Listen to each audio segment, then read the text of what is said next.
Hello दोस्तों, आपका स्वागत है आपके अपने यूट्यूब चैनल केमिस्ट्री विद गौरव में। आज हम आपके लिए लेके आए हैं एक नई जॉब के बारे में जो कि गेल में है। गेल एक्चुअली भारत सरकार की एक पीएसयू कंपनी है जिसका फुल फॉर्म है गैस अथॉरिटी इंडिया लिमिटेड। ठीक है। इसमें जूनियर केमिस्ट की वैकेंसी आई है। यहाँ पे आपकी एलिजिबिलिटी एमएससी केमिस्ट्री है। ये उन बच्चों के लिए है जिन्होंने एमएससी केमिस्ट्री कंप्लीट कर लिया है। इसमें नेट की कोई ज़रूरत नहीं है, केवल एमएससी केमिस्ट्री की डिग्री चाहिए। जिसकी बेसिक सैलरी स्टार्ट हो रही है 29,000 से लेकर के 1.20 लाख तक। ठीक है। चलिए, जैसा कि हमने आपको बताया, इसकी सैलरी कहाँ से स्टार्ट हो रही है? 29,000 से लेकर के 1,20,000 तक। इसका इनिशियल पे 29,000 है इसमें। ठीक है। इसमें आपके बहुत सारे अलाउंस से जोड़ करके ये एक हैंडसम अमाउंट ऑफ सैलरी में कन्वर्ट हो जाएगा। अब इसके बाद हम देखते हैं ये फॉर्म आपके कब से अप्लाई करना शुरू हुए हैं। तो जैसा कि हम देख रहे हैं, फॉर्म की डेट है 8 अगस्त। फॉर्म आपके 8 अगस्त से अप्लाई होना शुरू हो गए हैं। जो कि लास्ट डेट आपकी कब है? लास्ट डेट आपकी 7 सितंबर है। क्या है? 7 सितंबर है। ठीक है। चलिए, अब हम इसके बात कर लेते हैं क्वालिफिकेशन के बारे में। जैसा मैंने आपको बताया, इसकी क्वालिफिकेशन क्या है? MSc chemistry in minimum 55 marks. एक इंपॉर्टेंट चीज है, जनरली आपको पीएसयू जॉब्स में 60% एमएससी केमिस्ट्री में चाहिए होता है, लेकिन यहाँ पे ध्यान देने वाली बात क्या है कि आपको कितने मार्क्स चाहिए? 55% मार्क्स केवल आपकी केमिस्ट्री में होने चाहिए। जूनियर केमिस्ट की ये जॉब है।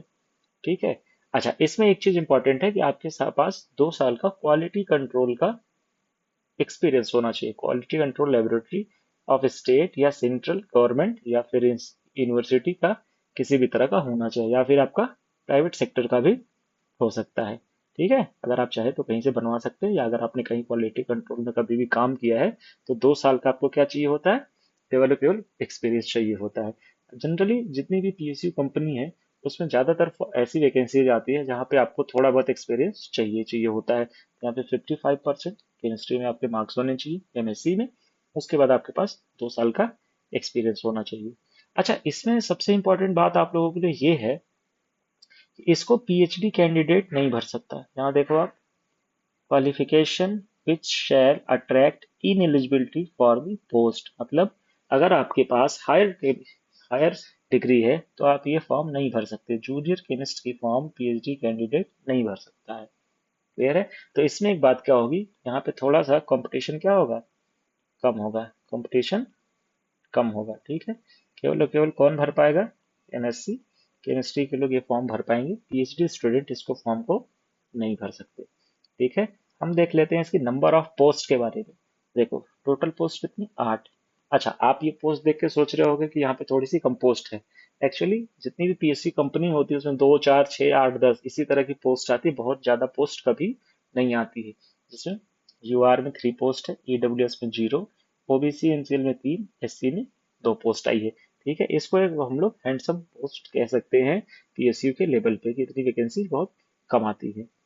इसके बाद हम अगर इसकी देखें सिलेक्शन प्रोसेस, तो सिलेक्शन प्रोसेस में हमें देखना है केमिस्ट के बारे में। आप 8 नंबर पे देखो केमिस्ट के बारे में। आपका ये रहा केमिस्ट। ठीक है। यहाँ पे क्या लिखा हुआ है? Written test and trade test. Written test and और trade test in the relevant discipline. ठीक है। पहले आपका एक रिटन टेस्ट होगा, अगर आप उसको क्वालिफाई करते हो तो एक स्किल टेस्ट या ट्रेड टेस्ट बोलते हैं, जिसको आप इंटरव्यू काइंड ऑफ समझ सकते हो, वो आपका होगा। ठीक है। अब ये देख लेते हैं ये कैसे होगा। देखो ध्यान से आप, कि candidate will have the option to appear for written test either in Hindi or in English. ठीक है। आप हिंदी या इंग्लिश किसी में भी ये दे सकते हैं। Shall be 100 question, total number of question 100 होगा। ठीक है। 1 मार्क्स का एक क्वेश्चन होगा। और यहाँ पे कोई भी निगेटिव मार्किंग नहीं होगी। बहुत इंपॉर्टेंट बात यह है, यहाँ पर कोई भी निगेटिव मार्किंग नहीं होगी। ठीक है। यहाँ पे कोई भी निगेटिव मार्किंग नहीं होगी। आपका टाइम कितना मिलेगा? आपको 90 मिनट मिलेगा। ठीक है। ड्यूरेशन के लिए क्या होगा? आपको 90 मिनट टाइम मिलेगा। दूसरी एक इंपॉर्टेंट बात यह है कि इसके लिए मिनिमम क्वालिफाइंग मार्क्स रखे गए हैं। जैसे देखो, यूआर के लिए 40%, मतलब 100 में से मिनिमम 40 मार्क्स तो यूआर को चाहिए। ये चाहिए क्वालिफाई होने के लिए। इसके बाद जो मेरिट मिलेगी वो बात अलग है, ठीक है। ईडब्ल्यूएस के लिए 35%, ओबीसी एंड एससी के लिए, पीडब्ल्यूडी सबके लिए कितना है, 30%। तो मिनिमम आपका इतना क्वालिफाइंग होना चाहिए। इसके बाद मेरिट बनेगी, इसके ऊपर जाएगी। क्लियर है? ठीक है। अच्छा, अगर मान लो आपने ये एग्जाम क्वालिफाई कर लिया, उसके बाद वो कितने स्टूडेंट को कॉल करेगी? जैसे देखो 1:5 का रेशियो यहाँ दिखा रहा है कि अगर आपने रिटेन टेस्ट पास कर लिया है तो उसके बाद जैसे इसकी 8 पोस्ट है, तो इसके रिगार्डिंग मिनिमम आपको 40 लोगों को ये क्वालिफाई कराएंगे इसके टेस्ट के लिए। कितने स्टूडेंट को? एक सीट पे 5 लोगों को, तो 8 सीट पे 40 लोग, मिनिमम 40 लोग को ये पास कराएंगे अगले टेस्ट के लिए, ठीक है। अच्छा, एक चीज और ध्यान देने वाली बात है कि जो आपका क्वालिफाइंग टेस्ट है, क्वालिफाइंग टेस्ट ये क्या है? ये केवल और केवल क्वालिफाइंग है। जो स्किल टेस्ट है केवल और केवल क्वालिफाइंग है, मतलब केवल आपको क्वालिफाई करना है। 40% यूआर के लिए, 35% ईडब्ल्यूएस के लिए, और ओबीसी एससी एसटी के लिए 30%। मतलब केवल आप क्वालिफाई कर लेंगे, आपकी मेरिट में किसी भी तरीके से ये नंबर नहीं जोड़े जाएंगे, ठीक है। जो भी आप मार्क्स रिटन टेस्ट में पाएंगे वही नंबर आपके जोड़े जाएंगे, ठीक है। अच्छा, इसका दूसरा इंपॉर्टेंट चीज है टेस्ट सेंटर।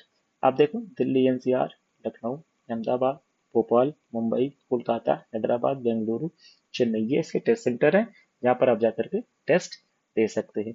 इसकी एज लिमिट हम देखें तो सबसे शुरू में ही इसकी एज लिमिट के बारे में बताया गया था। अब देखो यहाँ पे एज लिमिट दिया है 28 year for UR post and applicable age relaxation, ठीक है।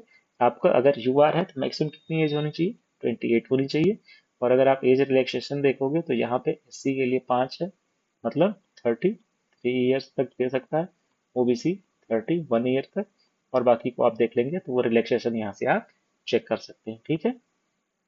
चलिए, अच्छा एप्लीकेशन फीस की यहाँ पे देखेंगे तो बहुत मिनिमम फीस है, केवल और केवल 50 रुपीज। एप्लीकेशन फीस की मिनिमम फीस है 50 रुपीज। किसके लिए? जनरल, ईडब्ल्यूएस और OBC. SC ST PwD category के लिए फीस क्या है? 0, कोई भी फीस नहीं, ठीक है। और ईडब्ल्यूएस, जनरल एंड ओबीसी के लिए 50 रुपीज फीस है। आप इसको अप्लाई कैसे करोगे? तो देखो आप GALE online.com CR अप्लाइंग, ये इस वेबसाइट पे जाएंगे तो आप वहां से अप्लाई कर पाओगे। मैं आपको एक स्क्रीनशॉट दिखा दे रहा हूँ। जब आप वहां पे जाओगे तो आपको सेकंड नंबर ये ऑप्शन चूज करना है, career opportunity in various discipline for non executives, ठीक है। जब आप इसको ओपन करोगे तो यहाँ से ये आपका अप्लाई हो जाएगा। जहाँ से देखो ये किस आवर को खुला हुआ है? 8 8 अगस्त को ये ओपन हुआ था, और कब तक चलेगा? 7 सितंबर तक। आप लोग इसकी वैकेंसी को देख करके ये ना समझें कि कम वैकेंसी है। पीएसयू में इतनी वैकेंसीज ही आती रहती है, और सबसे इम्पोर्टेंट बात यह है कि इस कम वैकेंसी पे कम स्टूडेंट एग्जाम देने जाते हैं। उन्हें लगता है कि इसमें उसका होगा नहीं। तो आपको ये ध्यान देना है कि आप इस एग्जाम को देने जरूर जाएं और पूरी तैयारी के साथ जाएं, जिससे कि आपके होने के चांसेस बढ़ जाए। ऐसे ही वीडियोस और पाने के लिए हमारे यूट्यूब चैनल को सब्सक्राइब करिए और बेल आइकन